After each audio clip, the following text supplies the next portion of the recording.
Comment ça va YouTube? Aujourd'hui, petite vidéo top flop, mais on va parler des mangas Perfect Edition. Alors pour être tout à fait franc, je sais pas s'il y aura tant de flops que ça, parce que pour qu'une Perfect Edition soit foireuse, faut quand même y aller. À la limite, on aurait parlé de collector, il y a franchement débat, avec des collectors qui sont pas fous. Est-ce qu'on fera une vidéo par rapport à des collectors? Je sais pas, puisque ça reste des Perfect Edition que j'ai de ma Mangatech. En règle générale, les collectors, je fais gaffe avant de les acheter, donc je vais pas en avoir des masses qui sont pas foufou. Mais bref, ça c'est une autre question, ce sera un autre sujet de vidéo à la limite. Là, on va parler des Perfect Edition qui sont vraiment stylées ou peut-être foireuses. J'ai les Perfect Edition qui sont juste à côté, j'ai pas fait d'ordre, je les ai sélectionnés en mode YOLO. On va vraiment les reprendre en main, les visualiser et on va se dire si c'est top ou si c'est un flop. La première Perfect Edition dont on va parler, c'est la Perfect Edition de Dragon Ball. Pour moi, clairement, c'est un top. C'est un top parce que cette édition, déjà, c'est un grand format. Je trouve que les covers sont vraiment stylés. Le rendu avec tous les mangas est très cool, même si, bon, c'est pas mon cas pour le moment dans ma Mangatech. Je crois que je suis au tome 3, donc je suis loin. Dans le tome 1, j'ai pas vérifié sur les autres, mais on a beaucoup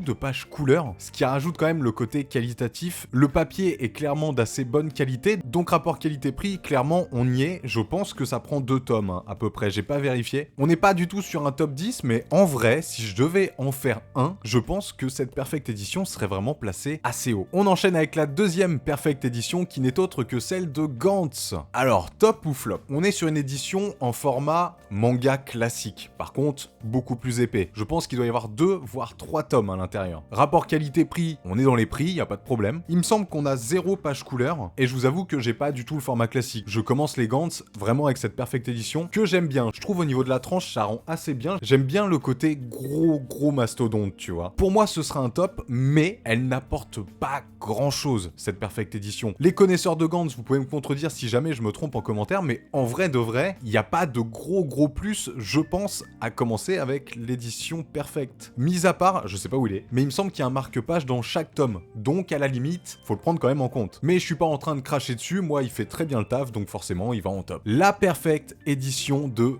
No Control. Alors là, c'est un peu compliqué. Je sais même pas si vous connaissez No Control, j'en ai déjà parlé sur la chaîne. C'est un manga un peu osef. On va pas se mentir, il est un peu osef. Beaucoup de fanservice pour rien, une histoire pas folle, des dessins qui sont assez cool, mais bref, aucune page couleur. C'est exactement un peu le même principe que la Perfect de Gantz. Sauf que là, bah, il y a eu que 2 tomes de sortie. Donc c'est soit t'as les 2 tomes et t'as ton œuvre complète, soit tu prends la Perfect Edition et t'as un seul tome et c'est fini. En vrai de vrai, j'ai ni envie de le mettre en top, ni en flop, parce que bah, l'édition est ok, tu vois, j'aime bien, hein, c'est ce que je disais quand c'est un gros bouquin comme ça, mais sur 2 tomes, est-ce qu'il y a vraiment une raison d'avoir fait cette Perfect Edition? Bon, j'imagine que oui, mais pour moi en tant que lecteur, ça m'a pas apporté grand chose. Étant donné que je dois quand même choisir entre top et flop, l'édition reste correcte, hein, clairement, donc je vais pas le mettre en flop, même si le manga en lui-même, c'est peut-être pas un top, tu vois. La Perfect édition Hokage de Naruto, et je pense qu'on peut tout de suite le dire, ça va aller en flop. Je vous arrête tout de suite. Sur le papier, j'ai trop rien contre cette édition. La fresque me dérange pas. J'aime bien le côté mastodonte du manga. Il y a quelques pages couleurs, et en plus, à la fin, on a quelques histoires inédites. Rapport qualité-prix, il me semble que c'est pas tant dégueu que ça, mais franchement, une édition avec une qualité de papier pareille, non, c'est clairement un flop.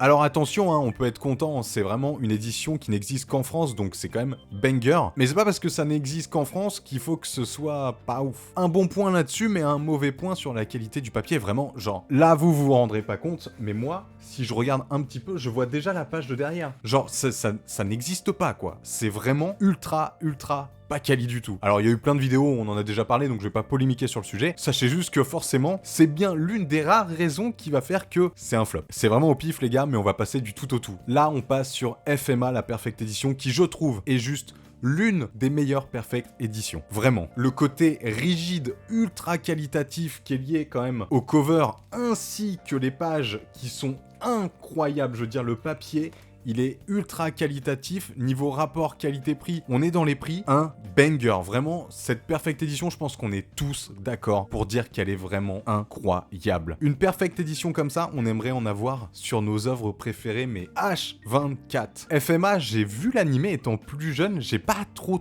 regardé, donc je rattrape l'œuvre grâce à cette Perfect Edition, et c'est un régal. Avoir la chance de découvrir, entre guillemets, FMA avec cette édition-là, 10 sur 10. C'est une toute nouvelle Perfect Edition, puisque là je vais parler du tome 1 de Slam Dunk. Et je vais rejoindre un petit peu FMA. C'est clairement ultra positif. Le taf a été fait, le papier est de qualité, je pense un poil en dessous, ça se sent au toucher par rapport à FMA, mais on se retrouve aussi avec des pages couleurs et non, franchement, incroyable. Je l'ai lu, c'était aussi pour moi un véritable plaisir de découvrir Slam Dunk avec cette édition. Entre guillemets, au niveau de la fresque en plus, je trouve qu'elle est simple. Comme ça met plus ou moins tout le monde d'accord. Il y en a qui auraient préféré peut-être un truc un peu plus ouf, peut-être un truc qui ressort plus avec un personnage et le ballon et je sais pas, tu mets un panier de basket au bout, une fresque un peu plus poussée, mais le simple aussi, bah ça reste efficace et comme je vous ai dit, ça met plus ou moins tout le monde d'accord. Ça, c'est une Perfect Edition que j'aime beaucoup, alors que j'ai que le tome 1 en plus. La Perfect / Black Edition de Death Note. Je vous montre, c'est vraiment tout noir. Petit rappel au Death Note, et je trouve l'édition très stylée. Pourquoi ? Parce que je trouve que ça sort vraiment du lot par rapport aux autres mangas qu'on peut avoir. Je veux dire, dans une mangatech, c'est quand même assez stylé d'avoir ton manga Death Note comme ça en full black. On a très peu de pages couleurs, mis à part peut-être celle-ci, mais en même temps, full black, faut rester sur du noir et blanc. Je n'ai que le tome 1 parce que Death Note n'est pas du tout ma priorité, hein. Je veux dire, l'animé, je l'ai vu au moins 2-3 fois, donc tranquille. Mais si je dois avoir toute l'œuvre de Death Note, effectivement, ce sera avec cette édition-là. On arrive petit à petit au bout de la vidéo, il reste encore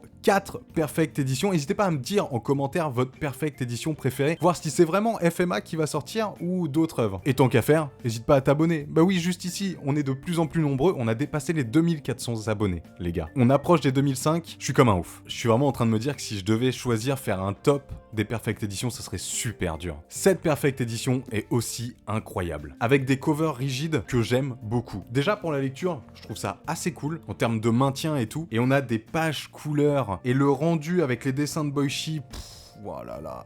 Franchement, si vous commencez Sunken Rock, pareil, vous prenez cette édition, c'est vraiment une dinguerie. Je me demande s'il n'y a pas en plus une édition peut-être avec des doubles tomes, un truc comme ça. Vraiment, mettez votre thune là-dedans. Tant qu'à faire, c'est rigide, je crois que c'est 20 balles, il me semble, de tête. 20 balles et t'as 2 tomes à l'intérieur. Alors ouais, en termes de prix, on est un peu haut quand même, mais t'as le côté rigide. J'ai complètement oublié le principe de la vidéo par contre. Tout ça c'était des tops, hein.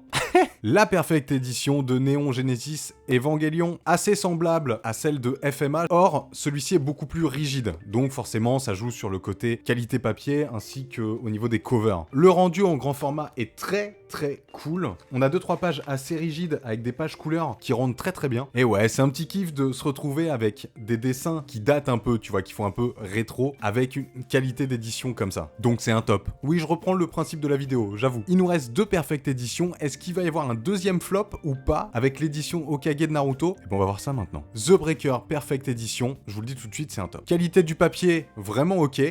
C'est un gros mastodonte, hein, on va pas se mentir. Son plus gros point fort, et c'est con, hein, mais parfois il faut en parler, son plus gros point fort, bah c'est rapport qualité-prix. 12,95€, le mastodonte là. De tête, vous prenez un Gantz, il me semble qu'on est pas loin des 20 balles. Le format est plus petit, l'épaisseur, je pense, est quasi la même, donc là, forcément, c'est plus grand. 12,95€. Meian avait fait une vraie dinguerie rapport qualité-prix. Et rien que pour ça, je suis obligé de le mettre en top. Surtout que ça ne joue pas sur la qualité de l'édition, donc clairement, banger. On finit sur la dernière Perfect Edition que j'ai à vous présenter, et c'est l'édition / colossale d'SNK. Alors là, je serais assez mitigé. Alors sachez, je vais casser le truc tout de suite, je vais le mettre en top. Mais j'ai quand même 2-3 trucs à dire. L'édition, je la trouve très cool. Le rendu dans la mangatech est stylé, et il me semble, si je dis pas de bêtises, n'hésitez pas à me contredire si jamais je me trompe, mais je pense que les dessins ont été retravaillés sur cette édition, parce que au niveau des dessins, les premiers tomes, c'était pas la folie, hein, on va pas se mentir. Donc déjà, ça fait plaisir, ça me donne envie de le relire, premier degré. Mais on va pas se mentir, il y a un truc gênant, c'est lourd. Alors ça va, je veux dire, il y a bien plus lourd, mais quand tu lis, c'est lourd. Et clairement, ça peut être relou. Faut trouver le bon positionnement, hein. Si t'es sur ton canapé comme ça, ou dans ton plumard, c'est relou de fou. Je pense que le mieux, c'est d'être assis, là vous voyez pas, mais hop, là je suis bien, tu vois. Là, je suis bueno. Donc clairement, on va pas s'en plaindre de cette édition, c'est un top, mais c'est vrai, hein, ça peut être relou pour quelqu'un. Si c'est trop lourd, ah, le kiff part vite. Petit récapitulatif,